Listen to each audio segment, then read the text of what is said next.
2018 1500 Chinese തൊഴിലാളികൾ 9 മണിക്കൂറിനുള്ളിൽ ഈ റെയിൽവേ സ്റ്റേഷൻ നിർമ്മിച്ചത്.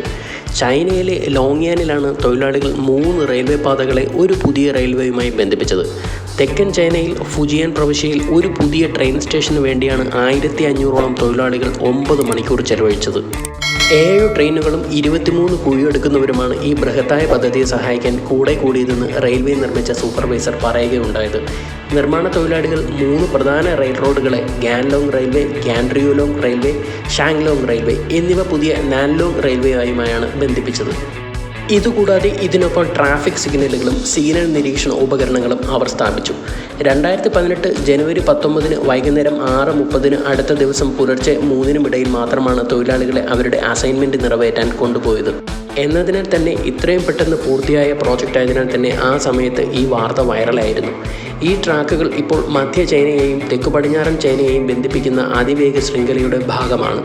ചൈനയിലെ തെക്ക് പടിഞ്ഞാറൻ ഫുജിയാൻ പ്രവിശ്യയിലെ ലോങ്യാനിൽ ഈ സ്റ്റേഷൻ സ്ഥിതി ചെയ്യുന്നത്. ഇപ്പോൾ ഇതിലൂടെയാണ് അതിവേഗ പാതയും കടന്നു പോകുന്നത്.